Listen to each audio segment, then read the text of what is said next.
Fire!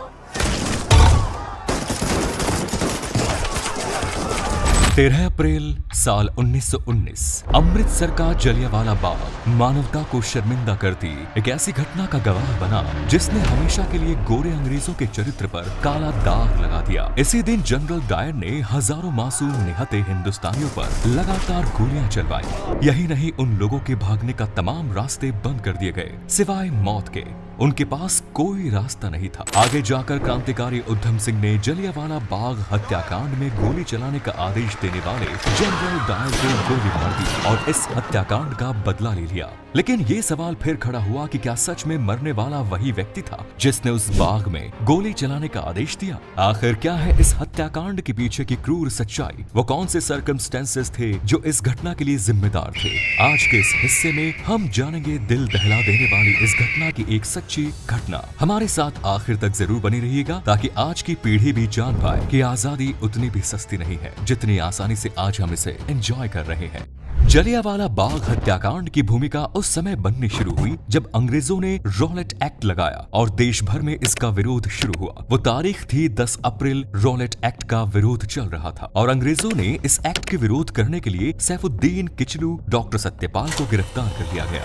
Rowlatt act को उस समय का काला कानून कहा गया था। इस कानून का विरोध महात्मा गांधी ने भी किया था और इसके पास होते ही पूरे देश में इसका जबरदस्त विरोध शुरू हो गया। रॉलेट एक्ट के इस कानून के मुताबिक अंग्रेज बिना किसी जांच पड़ताल और मुकदमे के जब चाहे किसी भी भारतीय को गिरफ्तार करके जेल में भेज सकते थे। रॉलेट एक्ट के विरोध में सैफुद्दीन किचलू और डॉक्टर सत्यपाल की गिरफ्तारी ने आग में घी का काम किया। जनता का आक्रोश अपने उफान पर था, लेकिन तूफान से पहले वाली शांति छा गई। लोगों ने एक बड़े विरोध प्रदर्शन करने के लिए 13 अप्रैल को सुबह जलियांवाला बाग में एक बड़ी सभा करने का निर्णय लिया। सारे के सारे लोग इकट्ठा होते, वहां पर रॉलेट एक्ट का विरोध होता और साथ ही इन दोनों की गिरफ्तारी के विरोध में स्वर मुखर हुए।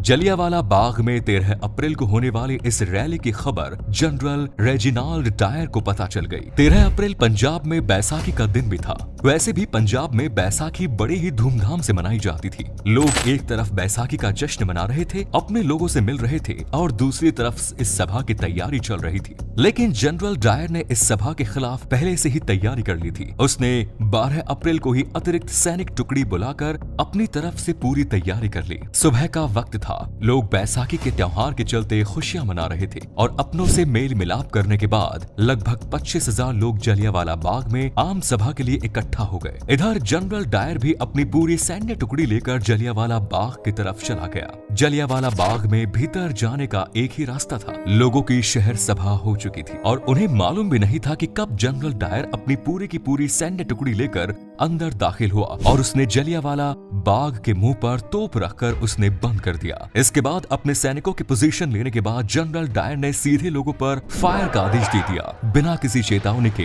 बिना एक शब्द बोले जनरल डायर के आदेश का पालन करते हुए सैनिकों ने अपनी अपनी बंदूकों का मुंह खोल दिया और लगातार गोलियां लोगों पर बरसने लगी।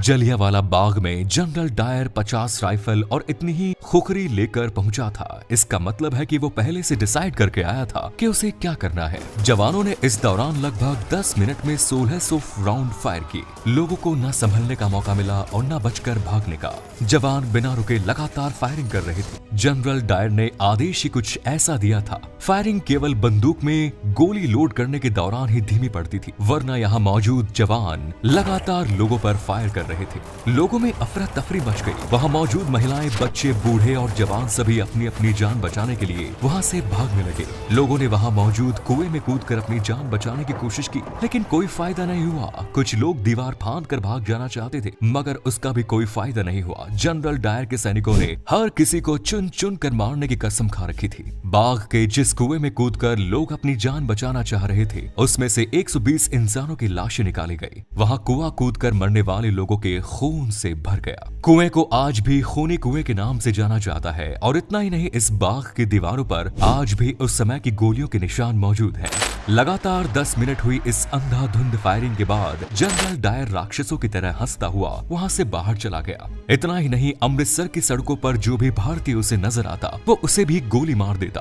मरने वालों को अपनी तोप के पीछे रस्सी से बांधकर घसीटता हुआ ले जाया गया। इस हत्याकांड के बाद अंग्रेज सरकार ने अपने आंकड़े जारी किए। उन आंकड़ों के मुताबिक आयोजित इस नरसंहार में 379 लोगों की मौत हुई, लेकिन मरने वालों की असल संख्या कुछ और ही थी। हकीकत में इस हत्याकांड में हजारों लोगों की जान गई थी। इस दिल दहला देने वाली घटना ने पूरे देश को हिलाकर रख दिया। चारों तरफ इस घटना की निंदा होने लगी और इस घटना की जांच का जिम्मा लेफ्टिनेंट माइकल ऑडवायर को दिया गया। गोली चलाने वाले जनरल डायर ने अपनी सफाई में कहा कि गोली चलाना उसकी मजबूरी बन गई थी। उसे अपने कर्तव्य का पालन किया। अगर वो गोलियां नहीं चलवाता तो वहां मौजूद भीड़ उसे ही मार देती। ये मार्शल का उल्लंघन होता। लेफ्टिनेंट माइकल ओड्वायर, जो कि इस मामले की जांच कर रहा था, वो जनरल डायर के इस जवाब से संतुष्ट हुआ। आगे चलकर इस मामले की जांच लाहौर के हंटर कमीशन के द्वारा की गई। फाइनली इस मामले में जनरल डायर को सही माना गया और ब्रिटिश अधिकारियों ने उसे प्रमोशन दिया। लेकिन इसके साथ ही फाइनल रिपोर्ट में ये भी कहा गया कि जनरल डायर अब कभी इंडिया नहीं आएंगे और उन्हें ब्रिटेन में रहकर ही सर्विस करनी होगी। इस हत्याकांड के दौरान सरदार उधम सिंह जलियांवाला बाग में ही मौजूद थे। ये उनकी खुशकिस्मती थी कि वो इतनी गोलियां चलने के बावजूद भी बच गए, लेकिन उन्होंने कसम खाई थी कि वो इस हत्याकांड का बदला जरूर लेंगे। लेकिन इस हत्याकांड के मुख्य आरोपी जनरल डायर की साल 1927 में एक बीमारी के चलते मौत हो गई थी। लेकिन इस मामले की जांच करने वाला लेफ्टिनेंट माइकल ऑडवायर अभी भी जिंदा था। इधर उधम सिंह प्रतिशोध की आग में जल रहे थे। वो एक गरीब परिवार से थे। उन्होंने गदर पार्टी ज्वाइन की। उनके सिर से माता पिता का साया तो पहले ही उठ गया था, लेकिन उनका लक्ष्य तो माइकल ऑडवायर था, जो कि लंदन में था। जैसे ये जानकारी उन्हें मिली, वो लंदन जाने का जुगाड़ लगाने लगे। उन्होंने बढ़ई का काम करना शुरू किया और कुछ पैसे इकट्ठा करने लगे। पैसे इकट्ठा करके वो अमेरिका गए। अमेरिका के बाद वहां से लंदन पहुंच गए। लंदन में वो एक रेस्टोरेंट में काम करने लगे। रेस्टोरेंट में काम करते हुए पैसा जमा कर रहे थे ताकि एक पिस्टल खरीद सके। इतने सब काम करने के चक्कर में उधम सिंह को पूरे 21 साल लग गए। आखिरकार फाइनली वो समय भी आ गया जब उधम सिंह अपने लक्ष्य के करीब पहुंचे। साल 1940 में लंदन के क्रैक्सटन हॉल में ईस्ट इंडिया एसोसिएशन और रॉयल सेंट्रल एशियन सोसाइटी की मीटिंग होनी थी। इस मीटिंग में माइकल ऑडवायर भी पहुंचा था और उधम सिंह एक किताब में बंदूक रखकर ले गए थे। दरअसल किताब के पन्नों को उन्होंने बंदूक की आकृति के बीच से काट लिया था और उन्हीं के बीच में वो बंदूक छुपा कर ले गए थे। पंक्ति में सबसे आगे बैठे उधम सिंह माइकल ऑडवायर के आने का इंतजार कर रहे थे। जैसे ही माइकल ऑडवायर स्टेज पर आया, उधम सिंह ने 3 गोलियां उनके सीने में उतार दी।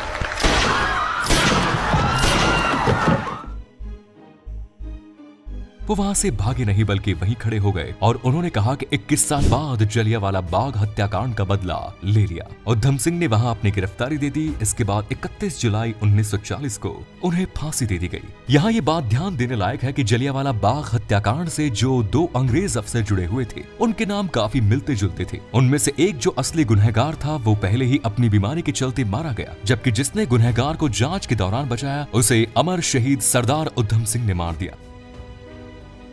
हमारी आजादी की लड़ाई में अनगिनत शहीदों ने अपने प्राणों की आहुति दी है। ये आजादी हमें बड़ी ही मुश्किल से मिली है। अब ये हमारा फर्ज है कि हम इस आजादी को हमेशा बनाए रखें। उम्मीद है ये वीडियो आपकी उम्मीदों पर खरा उतरा होगा। धन्यवाद।